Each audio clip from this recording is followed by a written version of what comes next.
como já saudamos ao nobre pastor, agora o tempo está com ele e Deus. Fica à vontade, meu nobre. Glória a Deus. Boa noite, meus irmãos. Que a graça e a paz do Senhor repouse sobre o coração de cada um de vocês. Eu quero agradecer pelo convite, presbítero Cláudio Honor, mais uma vez para participar da live Fonte de Vida. Vocês estão me ouvindo bem? Ok? Tudo perfeito. Tudo bem com o áudio, com a imagem? Tudo. Ótimo. Glória a Deus. Eu quero, primeiramente, trazer para vocês uma reflexão a respeito do lugar em que nós devemos estar. Talvez nos momentos mais difíceis da nossa vida, nas horas mais delicadas da nossa caminhada, nós nos questionemos: o que faremos? Ou para onde iremos? E Deus tem falado muito ao meu coração acerca de um texto muito conhecido do livro do profeta Jeremias, que todos já ouviram, leram e conhecem bem. Mas é impressionante como a palavra de Deus, ela tem a capacidade de se renovar.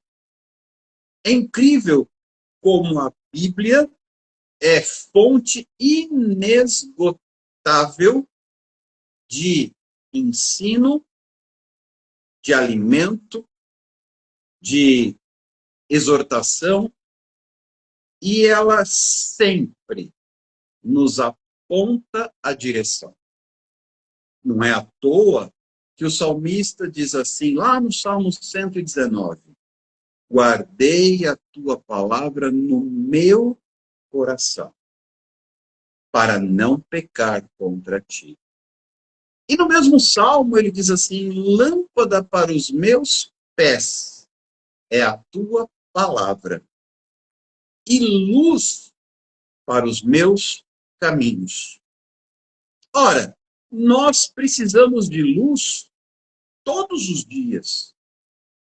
Seja qual for o caminho que nós precisemos trilhar na nossa jornada, nós precisamos de luz. Eu desconheço um ser humano que tenha visão noturna. Ainda não fui apresentado a ninguém que enxergue no escuro. Até onde eu sei, é bem verdade que tem surgido muitas novidades por aí hoje em dia, mas até onde eu sei, o ser humano precisa de luz para enxergar. O ser humano não foi dotado de capacidade de enxergar no escuro, porque ele não é como um morcego que emite sons e quando esses sons eles são emitidos, eles vão e a onda sonora bate nos obstáculos e volta e o morcego faz a leitura, a captura daqueles sons e ele consegue determinar onde estão os obstáculos para ele poder voar sem colidir com nada, mesmo no escuro. O ser humano, até onde eu sei, não tem essa capacidade. O ser humano, até onde eu sei, não é uma coruja. Por isso, precisa de luz. E onde é que nós vamos encontrar essa luz para os nossos caminhos? Na palavra. Ela é lâmpada para os pés. E é impressionante, presbítero Cláudio Honor, é impressionante, Ediline, nossa cantora, como tem muito crente quebrando a cara porque não enxerga para onde vai. E quando eu não enxergo para onde eu vou, qualquer caminho serve. Quando eu não enxergo por onde eu estou caminhando, qualquer direção serve. E assim nós temos visto muitas pessoas caírem, porque não estão enxergando onde estão pisando, não estão discernindo para onde vão. E a única maneira de enxergar é tendo luz. E o que acende luz para o nosso caminho, conforme o salmista escreve, é a palavra. Ela é lâmpada para os pés. Ela é luz para os meus caminhos. É por isso que a própria palavra de Deus, lá no livro do profeta Oséias, diz que o meu povo perece por falta de conhecimento. E assim, se o próprio texto bíblico nos adverte de que o inimigo enganaria nos últimos dias, se possível fosse, até os escolhidos, fica muito perigoso eu tentar caminhar às escuras sem a luz da palavra. Então eu quero iniciar esta palavra, eu quero iniciar esta ministração, eu quero iniciar esse bate-papo, essa reflexão, com uma dica. Meu irmão, minha irmã, acenda a luz. Simples. Acenda a luz. E é fácil perceber a importância de acender a luz. Alguém já levantou durante a noite para tomar um copo d'água e se aventurou aí no escuro? Costuma ser perigoso. Especialmente quando a patroa arruma os móveis. A gente acha que a cadeira está naquele lugar que a gente está acostumado, mas a patroa arrumou os móveis. Aí, o primeiro a se machucar é o dedinho do pé, que normalmente trupica na cadeira que a patroa mudou de lugar. E o pior é que na madrugada nem gritar nós podemos, porque acorda todo mundo. E assim tem muito crente quebrando a cara, presbítero Claudionor, cantor Ediline, porque dá com o dedinho na quina da cadeira, do pé da cadeira, e não pode fazer mais nada. Isso quando não chuta o vaso de estimação da patroa. Cabeças vão rolar na manhã seguinte. Porque quebrou o vaso. Porque não acendeu a luz. E tem muita gente se arriscando a andar por esse mundo com a luz apagada. E só tem um jeito de acender a luz para os nossos caminhos. É através da palavra. E me parece, presbítero Claudionor, que a nossa tarefa hoje como pregador da palavra está se tornando cada vez mais árdua e espinhosa. Porque a maioria das pessoas não quer acender a luz.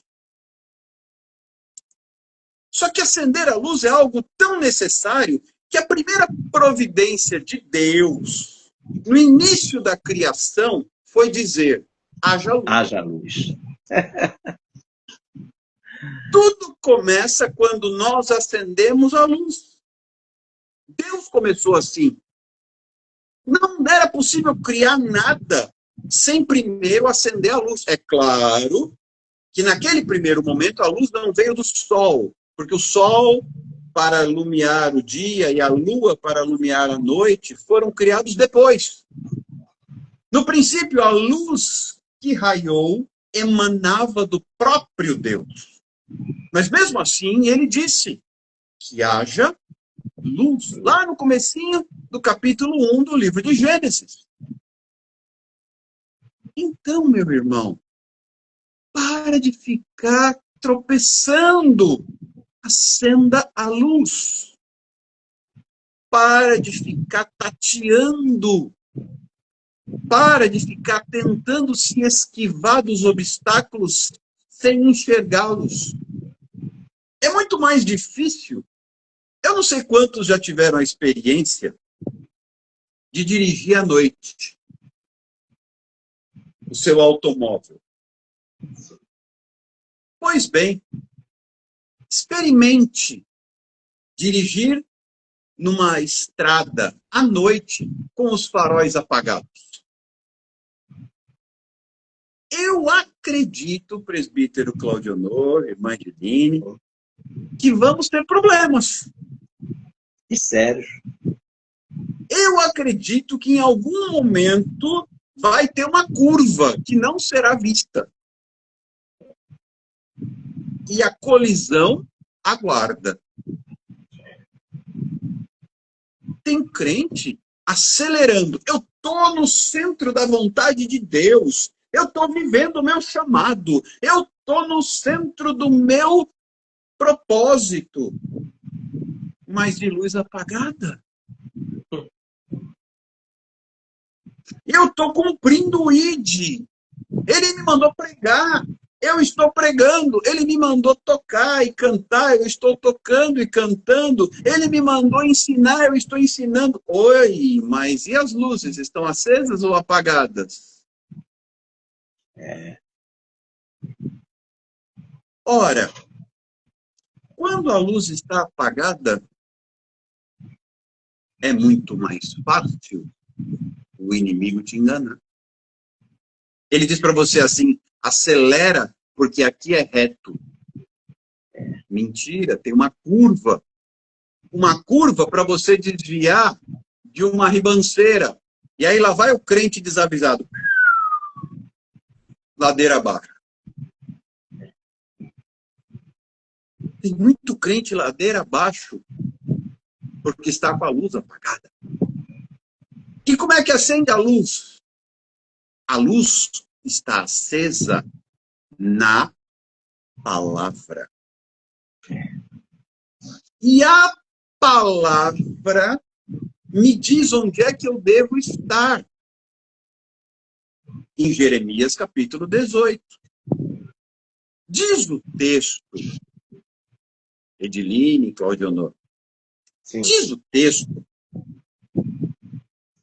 que o Senhor fala com Jeremias dizendo, desce à casa do oleiro, porque eu falarei contigo lá.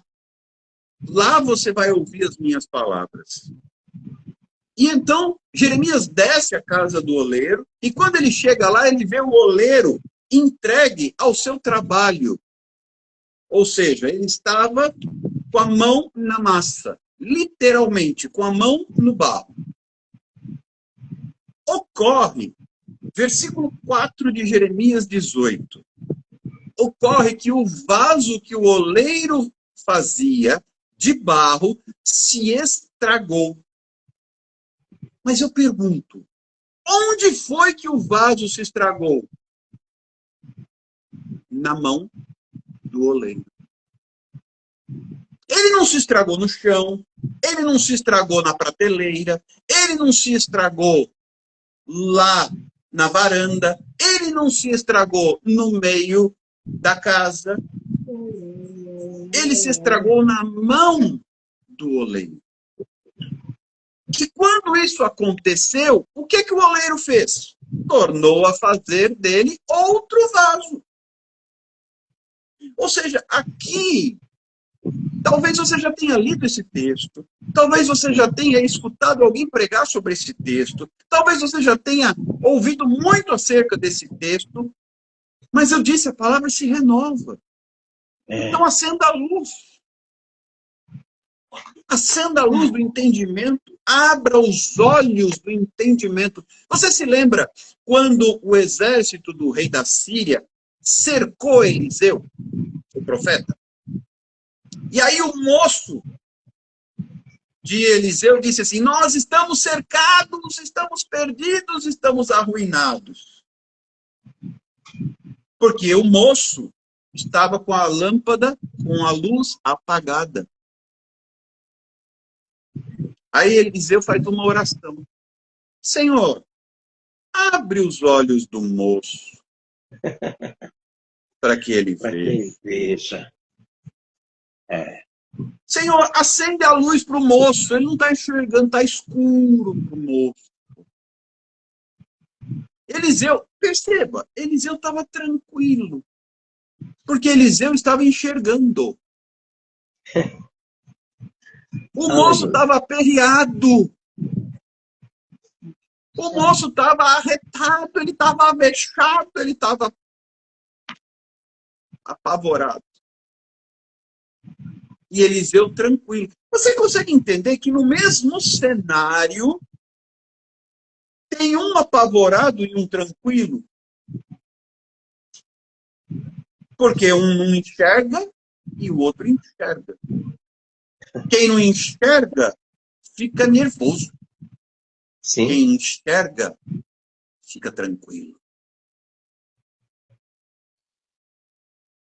E então, quando Deus abre os olhos do moço, ou seja, acende a luz, o moço vê anjos, carros, cavalos de fogo, em número muito maior ao redor de Eliseu. O exército do Senhor ao redor do profeta era muito maior do que o exército do rei da Síria. E é interessante essa questão de abrir os olhos e fechar os olhos. Aí o profeta ora. E quem é que não enxerga mais nada? O exército do rei da Síria. Apagou a luz para eles. Apagou a luz. E aí eles são levados facilmente. Olha o perigo de não enxergar. Eles são levados facilmente até o rei de Israel. Sem enxergar nada. Um exército ameaçador, quando apaga a luz, não representa mais nenhuma ameaça. E aí ele ora de novo e os soldados enxergam outra vez e falam, estamos cercados. Percebe a diferença entre enxergar e não enxergar? Percebe a diferença entre olhos abertos e olhos fechados? Percebe a diferença entre luz acesa e luz apagada? Ora, voltando aqui ao texto de Jeremias 18, quando o vaso se estraga, onde é que o vaso está? Ele está nas mãos do oleiro. Por isso, o lugar onde eu preciso estar não é outro, senão nas mãos do oleiro. Porque não importa o que aconteça com o vaso, se ele estiver nas mãos do oleiro, mesmo que se estrague, o oleiro faz outro vaso. Eu não sei se você está com problema financeiro, eu não sei se você está com problema no casamento, eu não sei se você está com problema de saúde, eu não sei se você está com problema emocional, eu não sei se você está com problema de enfermidade, mas eu sei onde você precisa estar. Nas mãos do oleiro. Então, o meu casamento está em crise. Não saia das mãos do oleiro. A minha saúde está debilitada. Não saia das mãos do oleiro. Ah, mas a minha vida financeira está desestruturada. Eu estou desempregado. Não saia das mãos do oleiro. Ah, mas os meus filhos estão perdidos, eles estão desviados, eles estão nas drogas. Não saia das mãos do oleiro. Ah, mas o meu marido, ele arrumou outra mulher, ele foi embora de casa, ele me deixou, ele ficou com a penina. Não saia das mãos do oleiro. Ah, mas estão falando mal de mim, fizeram fofoca a meu respeito lá na igreja, e agora eu estou sofrendo perseguição. não saia das mãos do oleiro. Ah, mas Alexander, lá no emprego que eu tenho, lá no trabalho, eles estão me acusando, eles estão me denegrindo, eles estão falando mal de mim, uma porção de mentiras. Não saia das mãos do oleiro. Mas o inimigo se levantou contra a minha vida, a minha família me rejeitou, eu fui colocado para fora. Não saia das mãos do oleiro, porque é ali que você precisa estar. Porque mesmo que o vaso venha se estragar, o oleiro faz de novo conforme lhe apraz. E é interessante que o Senhor fala com Jeremias dizendo assim, versículo 6, por acaso eu não poderei fazer exatamente como fiz com esse vaso? Eu não posso fazer isso com você, ó casa de Israel. Não interessa o tamanho da encrenca em que você esteja metido, o tamanho do enrosco, o tamanho do problema. O importante é que você não saia das mãos do oleiro. E quem diz isto é a palavra. O lugar que eu devo estar não é outro, senão nas mãos do oleiro. Então eu quero, de uma maneira bem objetiva, dizer para você nesta noite, meu irmão, preste muita atenção. O seu lugar é nas mãos do oleiro. Por onde você tem andado? Onde você tem estado? Em que lugar você tem ficado?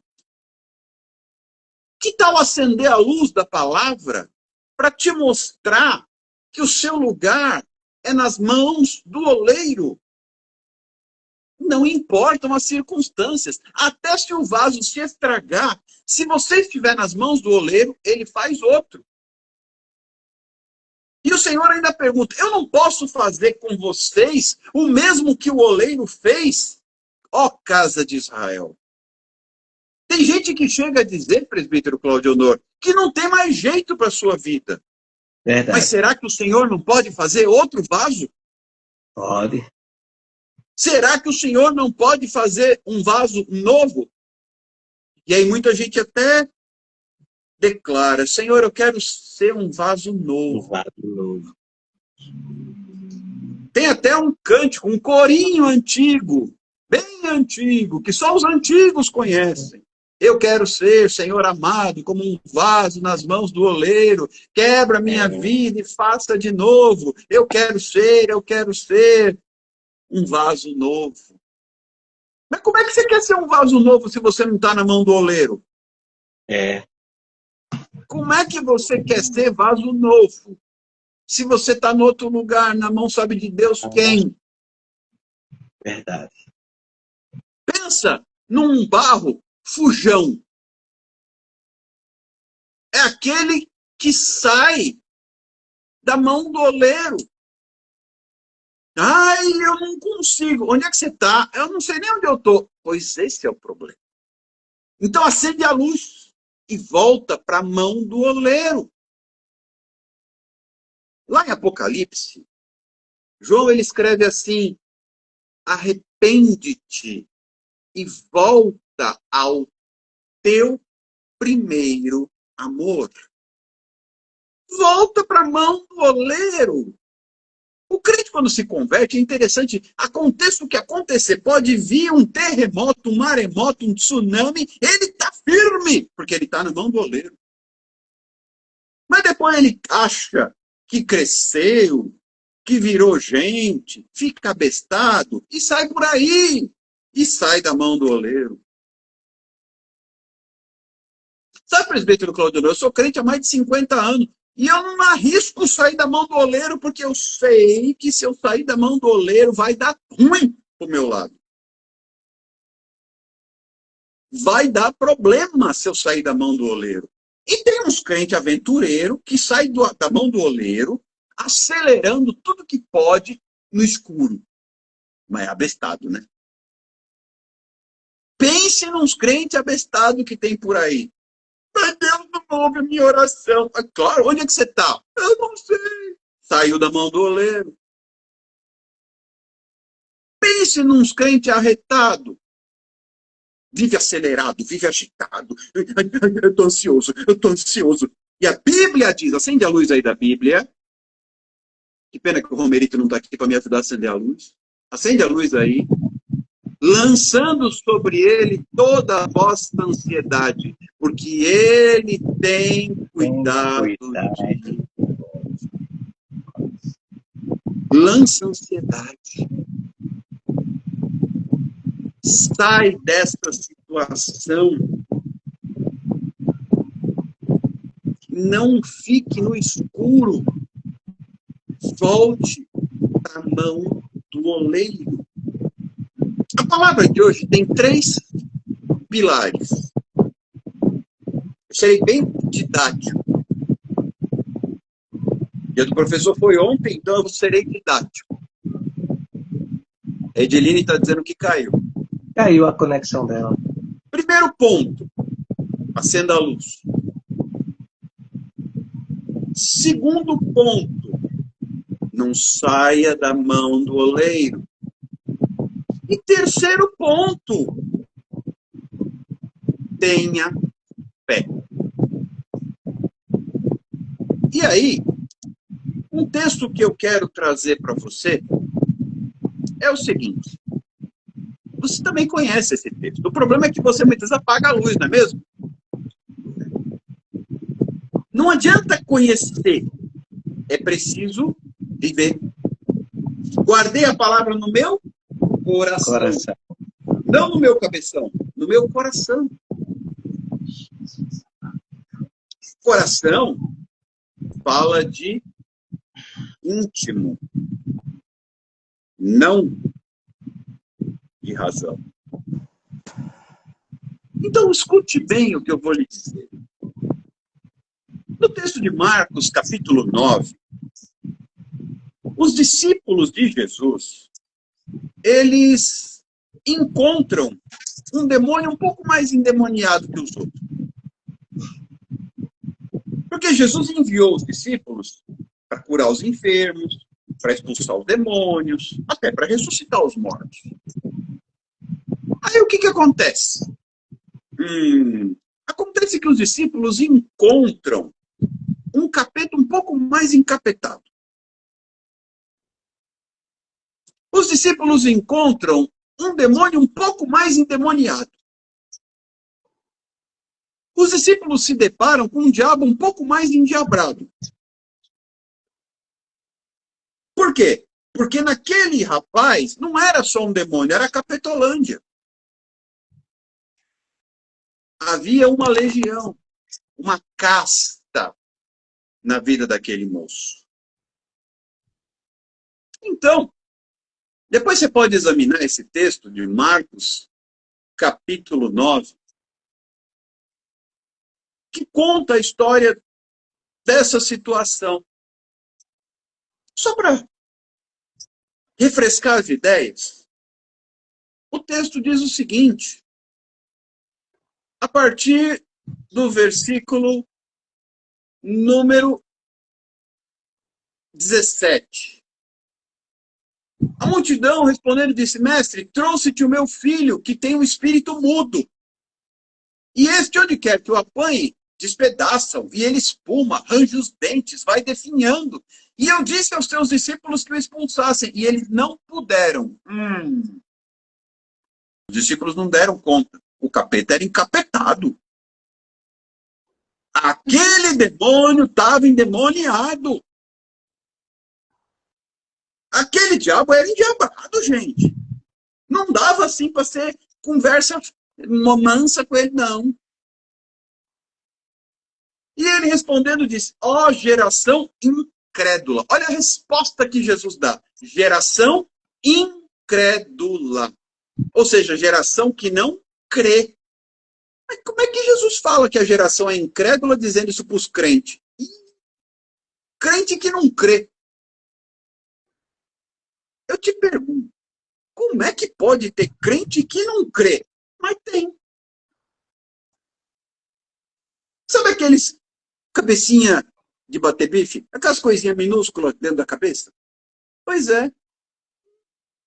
Tem crente que é entendimento, ele não tem a fé como o grão de mostarda, ele tem o entendimento do grão de mostarda. É pequenininho, pequenininho. O discernimento dele é o tamanho do grão de mostarda, bem pequenininho. A fé, meu Deus do céu. Aí, até quando eu estarei convosco? Pode trazer o menino, Jesus falou. Pode trazer. E trouxeram. E logo que o Espírito viu Jesus, Jesus não fez nada. Presta atenção. Jesus não fez assim um ato heróico, uma grande plateia assistindo o espetáculo de Jesus. Não, não, não, não, não.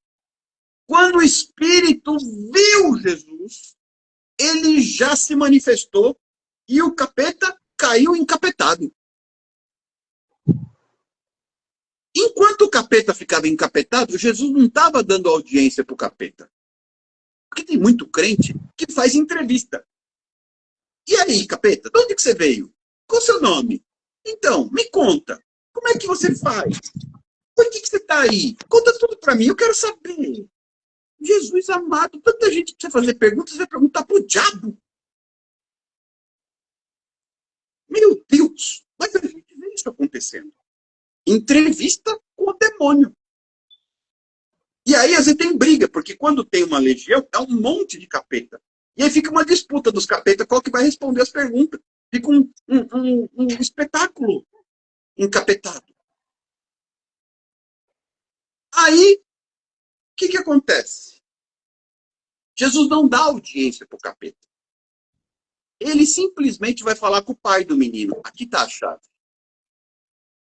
Ele pergunta para o pai do menino, escuta, há quanto tempo isso acontece com ele? Percebe que Jesus para de dar audiência para o diabo e vai falar com o pai do menino? Talvez os crentes que estão com a luz apagada, talvez os crentes que não estão na mão do oleiro, fosse preocupar com o capeta. Gente, deixa eu explicar uma coisa para vocês. O nosso problema não é o capeta. O nosso problema é o nosso próprio velho homem. O problema do Alexander é o Alexander. Eu brigo com esse cara todo dia. Como o apóstolo Paulo, que diz, o bem que eu quero eu não faço, mas o mal que eu não quero está sempre à minha porta. Miserável homem que sou, diz o apóstolo Paulo. O meu problema sou eu, não é o diabo. Por quê? Porque eu preciso acender a luz, eu preciso ficar na mão do oleiro. Eu brigo para não sair da mão do oleiro. Eu brigo para não ser um crente incrédulo. Mas quem que tem que discutir isso comigo? Esse cara sou eu. Por quê? Primeiro, tem gente que se batiza e acha que o velho homem morreu no batismo. Ele sabe nadar. E todos os dias, a minha velha natureza se levanta e me dá bom dia. É a primeira que me cumprimenta de manhã. E sabe como é que isso funciona? A gente acorda, ai meu Deus, tem que levantar cedo, tem que trabalhar, tem que levar o filho na escola, tem que levar a mulher no serviço. Ai meu Deus, ó dia, ó vida, ó azar, ó mundo. Velha natureza. Ao invés de levantar agradecendo, Senhor, bendito seja o teu nome, por mais uma oportunidade que o teu Espírito me concede para glorificar a Deus. Isso é tão interessante, isso é tão relevante, que no momento em que o capeta está fazendo as capetices dele, Jesus vai falar com o pai do menino. Escuta, quanto tempo ele sofre desse mal? Ah, desde a infância. E muitas vezes aí o pai começa a explicar a situação. Muitas vezes ele o lança no fogo, na água, para o destruir. Mas tu podes fazer alguma coisa, então ajuda-nos. Ou seja, o foco não está no capeta. O foco está no necessitado. Jesus nunca deu audiência para o diabo. Porque o diabo já é suficientemente endiabrado. Eu não preciso dar holofote e microfone para ele. Então Jesus responde: se podes, tudo é possível ao que crê. Crê. Percebe o terceiro pilar? O primeiro, acenda a luz. E que bom que o Romerito chegou, porque ele tem uns fusíveis ali guardados na gaveta dele, que vão nos ajudar a acender a luz dos crentes que estão andando no escuro. Me empresta uns fusíveis aí, Romerito, para a gente acender a luz desse povo tenebroso. Segundo pilar, não saia da mão do oleiro. Tem muito crente aribarroso que vive embarrado porque não vira vaso nunca. Porque saiu da mão do oleiro. Eu só posso ser vaso na mão do oleiro. Se eu sair de lá e me estragar, eu viro barro e sou um crente barroso. Aí você pergunta, tá tudo bem, meu irmão? Tá nada. Tô num barro. Ô, barreira que virou minha vida. Volta pra mão do oleiro. Ninguém mandou você sair de lá, seu besta. Volta pra mão do oleiro. Terceiro pilar, fé. Tudo é possível ao que crê. Agora o versículo 24 de Marcos 9 tem a chave. E logo o pai do menino, clamando em lágrimas, disse: eu creio, Senhor, mas me ajuda na minha incredulidade. Olha que interessante. Eu creio, mas me ajuda na minha incredulidade? Parece estranho. Mas o que o pai estava dizendo? Eu creio, mas não creio o suficiente. Porque eu sou pai. E há tantos anos, desde a infância, eu vejo meu filho sofrendo com esse capeta maldito encapetado. E ninguém me ajuda. Então me ajuda na minha incredulidade. O que é que Jesus faz? Ele repreende o espírito no momento em que o pai pede ajuda para suprir a sua incredulidade. A chave está aqui, na fé. O pai reconhece, eu não tenho fé suficiente. O senhor pode me ajudar aumentando a minha fé? Jesus disse, posso. Vou repreender esse espírito. E detalhe, Jesus repreendeu, o espírito estribuchou, caiu e morreu. O espírito deu uma morrida. O menino não. Acharam que o menino estava morto. Mas Jesus o tomou pela mão, o levantou e o entregou para o seu pai. Ele se ergueu e foi entregue para o seu pai. Está aqui seu filho, sem capeta, sem demônio, sem problema. E aí vem a questão. Os discípulos, os discípulos. Crente que não crê. Esses discípulos ainda tinham muito a aprender nessa época. Os discípulos, por que nós não pudemos expulsar esse capeta, Jesus? Isso é o que eles perguntam no versículo 28. O que nós fizemos de errado? A nossa oração não foi boa, a gente não expulsou o suficiente, a gente gritou pouco, a gente rodopiou pouco, a gente dançou pouco, a gente sirocuteou pouco. O que foi, Jesus? Não é nada disso. Eu não fiz nada disso para esse capeta encapetado ir embora. A questão de vocês é a seguinte. Esta casta não sai se não for com jejum e oração. Vocês não estão lidando com um capetinha, vocês estão lidando com um capetão. E, às vezes, aparece um capetão na nossa vida. E aí eu vou, sai, capeta, sai, capeta. O capeta não sai, e não sai, não sai. E aí você fica um cara de besta, o capeta rindo da sua cara. Porque o jejum e a oração que Jesus fala, que a casta não sai se não for com jejum e oração, é porque o jejum e a oração produzirão fé. Porque o jejum e a oração, ambos mortificam a carne e me aproximam do Senhor. O jejum mortifica a carne, a oração me aproxima do Senhor. E isso gera em mim fé. Isso me leva para a mão do oleiro. E isso me faz acender a luz.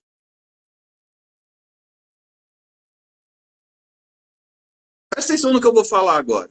Sabe o que está faltando? E hoje em dia essa palavra se usa muito, mas se usa com outro sentido. Por isso eu vou explicar. Nós precisamos ser do Job. J-O-B. Do Job, Alexandre. Mas a mulherada aí do Job não é outra coisa, não? Não. Job é jejum, oração e Bíblia. Jejum, oração e Bíblia. Seja um crente do Job. Cadê o jejum? Cadê a oração? Cadê a Bíblia? A Bíblia está empoeirada. Tem gente que nem Bíblia tem mais. Agora é no celular. É no celular. Aí o que acontece quando a Bíblia está no celular? Acabou a bateria, acabou a Bíblia. E pior, ficou sem internet, ficou sem Bíblia. E pior ainda, a palavra de Deus diz para guardar no coração, não no celular. Então cadê a Bíblia? A oração então, meu Deus, cadê a oração? Não, eu vou orar antes de dormir.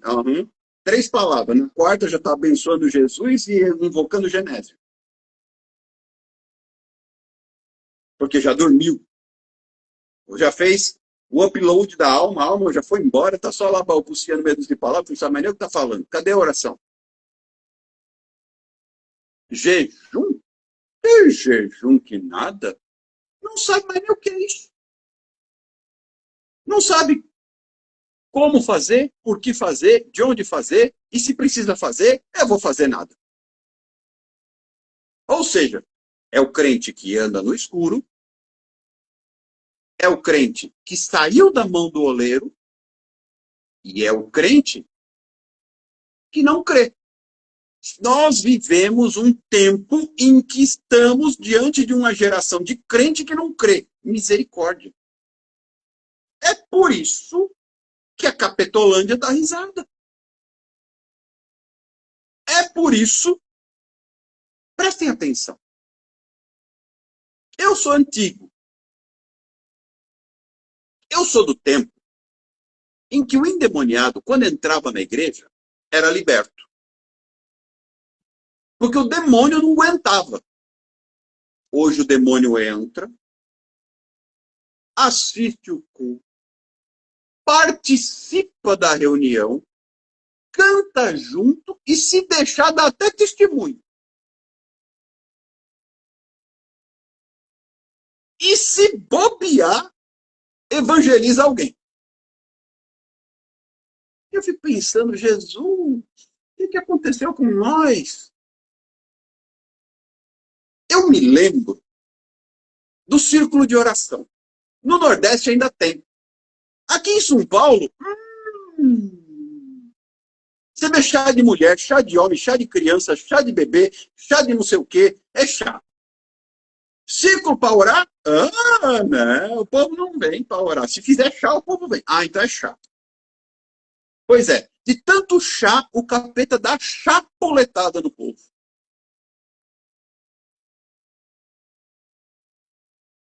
E pior, eu não vou citar por uma questão ética para não derrubar a live Fonte de Vida. Mas tem uma certa religião aí, vocês sabem qual é, que eles vão na porta da gente, toque, toque, toque, toca a campainha e tenta catequizar nós, não é isso? Vocês sabem quais são esses cidadãos. Eu não vou citar o nome, precisa não. tenho medo desses hereges, porque é uma seita. A apologética mostra isso. É uma seita. Eu tenho medo deles convencer os crentes de hoje em dia. E os crentes se converter a eles. E não os crentes evangelizá-los. Hoje em dia, se alguém de uma outra seita vier bater na porta do crente, é capaz do crente se converter. Porque não conhece a palavra. E aí eu te pergunto. Eu estava hoje, mais cedo, só prestando atenção numa certa explicação sobre gafanhotos ou demônios. Não vou contar nada. Vocês que descubram onde isso aconteceu e depois vocês tentem aprender. Era uma interpretação interessante. Gafanhotos ou demônios. O problema é que os crentes hoje em dia, eles mastigam o gafanhoto e abraçam o demônio. Não entende nada de nada. Não sabe o que é. Mas fique repreendendo o devorador. O devorador dando risada. Ah, sua besta, você não sabe que para me repreender tem que ter legalidade? É, mas é demônio ou é gafanhoto? O gafanhoto vem voando. E o demônio? Vem voando também? Será que tem asa? E esse é o pensamento tosco dessa geração incrédula. Ah, mas é chato ficar estudando gafanhoto e demônio. Aí eu prefiro uma revelação. Deixa eu procurar uma live aqui que tem revelação. Aí de tanta revelação, o crente fica na enganação. O meu povo perece por falta de conhecimento. Mas sabe qual é o problema? O Romerito ainda é novo. Ele ainda é vamos dizer assim, um remanescente. Ele tem um mentor que é da minha geração. Então, o Romerito ainda vai na contramão, ele ainda é um remanescente. Mas a verdade é que o povo que prioriza a palavra está ficando velho e está morrendo, presbítero Claudio Honor. E a geração que está vindo depois de nós não sabe nada. Eles gostam de pregar na carta aos Herésios, capítulo 2, versículo 7. Onde é que isso está na Bíblia? Ah, deve estar... Meus irmãos, eu vejo gente falando mais de livro apócrifo do que da palavra de Deus. Ai, mas o livro de Enoque... Eu falei, para de ler o livro de Enoque, sua besta quadrada. Não é da Bíblia, não está no cânon, é apócrifo. Ah, mas é proibido? Não, não é. Se você dominar o texto bíblico, você pode incrementar com o livro apócrifo. Caso contrário, não vá. Mas o cara não sabe nem...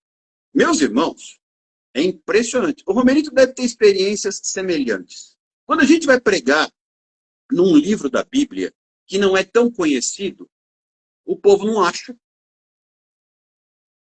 E é um tal de procurar no índice.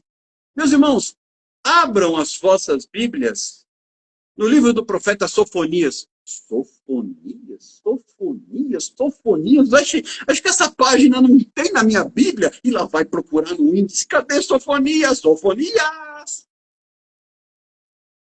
Se você prega dos profetas menores, ninguém nem sabe onde está. Não sabe se é no Antigo Testamento, se é no Novo Testamento, se está fora do Testamento, se é apócrifo, se está no livro de Enoque. Ai, misericórdia! Onde é que nós vamos parar?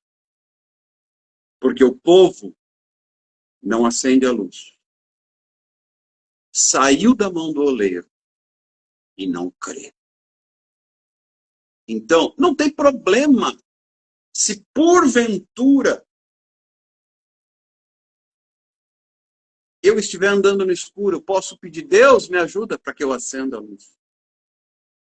Não tem problema se porventura, por uma eventualidade, eu sair da mão do oleiro. O importante é que eu volte. Não tem problema se porventura, por uma situação qualquer, eu tive a minha fé abalada. eu faço como o pai daquele moço. Senhor, aumenta a minha fé. Ajuda-me na minha incredulidade. O importante é eu me posicionar. E eu trago aqui 3 pilares de um posicionamento para a vida cristã.